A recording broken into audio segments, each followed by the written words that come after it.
9 ذی الحج یوم عرفہ پورے سال میں دعاؤں کی قبولیت کا بہت بڑا موقع۔ کہیں غفلت یا سستی کی وجہ سے یہ موقع ہاتھ سے نہ نکل جائے، کیونکہ یہ وہ موقع ہے جس کی تصدیق دو اماموں، امام زین العابدین علیہ السلام اور امام جعفر صادق علیہ السلام نے کی ہے۔ عرفہ اللہ تعالیٰ کی رحمت کے جوش میں آنے کا دن، مغفرت اور قبولیت کا دن۔ میں ہوں سید عامر جعفری۔ 9 ذی الحج یوم عرفہ، یہ کتنا بڑا دن ہے۔ امام زین العابدین علیہ السلام نے یوم عرفہ کے موقع پر ایک شخص کو لوگوں سے مانگتے ہوئے دیکھا۔ اسے دیکھ کر آپ نے افسوس کا اظہار کرتے ہوئے فرمایا، افسوس ہے تجھ پر، کیا آج کے دن بھی تو اللہ کے علاوہ کسی اور سے مانگ رہا ہے؟ حالانکہ یہ وہ مبارک دن ہے جس میں اللہ کی رحمت اس قدر جوش میں ہوتی ہے کہ ماؤں کے پیٹ میں پلنے والے بچے بھی اس کی رحمت سے محروم نہیں رہتے۔ اس دن کے متعلق امام جعفر صادق علیہ السلام کا فرمان ہے کہ جس شخص کے گناہ ماہ رمضان میں نہیں بخشے جاتے، اس کے گناہ آئندہ ماہ رمضان تک نہیں بخشے جائیں گے، مگر یہ کہ وہ روز عرفہ کا شرف حاصل کرے۔ یعنی یہ وہ روز مسعود ہے کہ اس دن وہ گناہ بھی معاف ہو سکتے ہیں جو رمضان میں معاف نہیں ہوتے۔ اس دن وہ دعائیں بھی قبول ہوتی ہیں جو سارا سال قبول نہیں ہوتی۔ اس دن ارحم الراحمین کی رحمت جوش میں ہوتی ہے، بس ضرورت پاکیزگی قلب اور صاف نیت سے اس کی طرف رجوع کرنے کی ہے۔ ابھی آپ کی خدمت میں یوم عرفہ کا ایک ایسا عمل پیش کرنا ہے جس سے مشکل دعا بھی صرف ایک دن کے عمل سے قبول ہو جاتی ہے۔ لیکن اس سے پہلے میں چاہتا ہوں کہ میں 9 ذی الحج کی رات اور دن کے کچھ اعمال آپ کی خدمت میں پیش کر دوں۔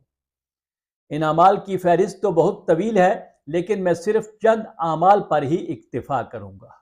9 ذی الحج کی رات، یہ بڑی مبارک رات ہے۔ اس رات توبہ قبول ہوتی ہے اور دعائیں مستجاب ہوتی ہیں۔ جو شخص یہ رات عبادت میں گزارے وہ ایسا ہے کہ گویا 170 سال عبادت میں مصروف رہا ہو۔ روز عرفہ 9 ذی الحج کا دن، یہ بہت بڑی عید کا دن ہے، اگرچہ اس کو عید کا نام نہیں دیا گیا۔ آج کے دن اللہ تعالیٰ اپنے بندوں کو اپنی اطاعت اور عبادت کے لیے بلاتا ہے اور ان کے لیے اپنے جود و سخا کا دسترخوان بچھاتا ہے۔ اس دن کے اعمال میں سب سے پہلے تو غسل کریں، زوال کے بعد نماز ظہر و عصر پڑھیں، اس کے بعد 2 رکعت نماز پڑھیں جس کی پہلی رکعت میں الحمد کے بعد سورہ توحید اور دوسری رکعت میں الحمد کے بعد سورہ کافرون پڑھیں۔ اس کے بعد 4 رکعت پڑھیں کہ ہر رکعت میں سورہ الحمد کے بعد 50 مرتبہ سورہ توحید کی تلاوت کریں۔ اس کے بعد اپنے گناہوں کا اقرار و اعتراف کریں تاکہ آپ کے گناہ معاف ہوں اور آپ کو عرفات میں حاضری کا ثواب ملے۔ اس کے بعد وہ دعائے عرفہ پڑھیں جو امام حسین علیہ السلام نے سفر کربلا کے دوران صحن کعبہ میں کعبہ کی طرف منہ کر کے پڑھی تھی۔ یہ دعا آپ کو مفاتی اور دیگر دعاؤں کی کتب سے مل جائے گی۔ حالانکہ 9 ذی الحج کو غیر حاجی کے لیے روزہ رکھنے کا حکم ہے، لیکن یہ دعا اتنی ضروری ہے کہ علماء نے اس کی جو تصریح فرمائی ہے کہ اگر روزے کی کمزوری یہ دعا پڑھنے میں رکاوٹ ہو تو روزہ چھوڑا جا سکتا ہے۔ اس دن کوشش کر کے زیارت امام حسین علیہ السلام کرنی چاہیے، کیونکہ اس دن کی زیارت کا ثواب 1000 حج، 1000 عمرہ اور 1000 جہاد سے بھی زیادہ ہے۔ اس دن زیارت امام حسین علیہ السلام کا ثواب عرفات والوں سے کم نہیں، لیکن یہ سب ان کے لیے ہے جو اپنا واجب حج کر چکے ہوں۔ دعائے عرفہ کے بعد یہ 10 تسبیحات پڑھیں جو اس وقت آپ کی اسکرین پر ہیں۔ اس کے بعد سورہ توحید، آیت الکرسی اور صلوات 100 مرتبہ پڑھیں۔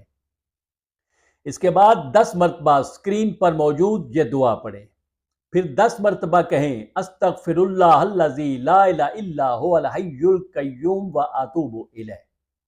10 مرتبہ یا اللہ ہو، 10 مرتبہ یا رحمان ہو، 10 مرتبہ یا رحیم ہو، 10 مرتبہ یا بدیع السماوات والارض یا ذی الجلال والاکرام، 10 مرتبہ یا حی یا قیوم، 10 مرتبہ یا حنان یا منان، 10 مرتبہ یا لا الہ الا انت، 10 مرتبہ آمین اور پھر 10 مرتبہ اسکرین پر آنے والی یہ دعا پڑھے اور پھر اپنے رب سے جو چاہے مانگ لے، کیونکہ آج دسترخوان رحمت بچھا ہوا ہے۔ جس کا نصیب یاوری کرے گا وہ آج خالی ہاتھ نہیں رہے گا۔ اگر مالی رکاوٹ آڑے آئے اور حج پر نہ جا سکیں تو کربلا کی زیارت کا انتظام کر لیں۔ گنبد امام حسین علیہ السلام کے نیچے مانگی گئی دعائیں تو ہر وقت قبول ہوتی ہیں، لیکن یوم عرفہ کو تو نور علی نور اس گنبد کے نیچے مانگی گئی دعا کے رد ہونے کا کوئی امکان ہی نہیں رہتا۔ لیکن اگر کربلا بھی نہ جا سکے تو اپنے گھر کی چھت پر زیارت امام حسین علیہ السلام پڑھ کے یہ سارا عمل کرے۔ انشاءاللہ پھر ملیں گے۔